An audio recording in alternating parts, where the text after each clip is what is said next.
Mi senti? Senti, allora Nino Gravino ha fatto la radiocronaca dell'incontro, mi ha detto che alla fine della partita la Normanna è uscita sotto gli applausi dei tifosi locali, il che è quanto dire, è stata una grande partita, una partita eccezionale della Normanna, dove ha colto un grande pareggio. Oggi è stata una squadra che ha dimostrato finalmente, ci ha dato una grande soddisfazione, questa è una squadra che ci accura, abbiamo giocato immeritatamente in 10 per l'espulsione di Ciccio Chiesti, la squadra ha giocato un tempo e mezzo in 10, penso che quando è uscito Simbilli che ha dato l'anima a tutto là davanti, ha avuto un autentico rovesciato dal pubblico di Gela qua.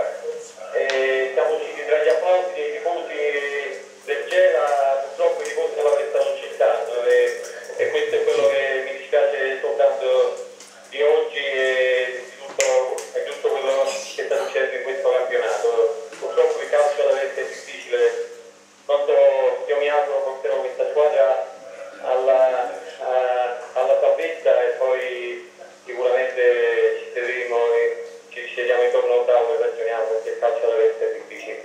Vi saluto. Presidente, per il momento ti posso dire solo una cosa, in questo momento ad ascoltare la radiocronaca dell'incontro a Gela, siamo in una ventina di noi, ti facciamo un applauso.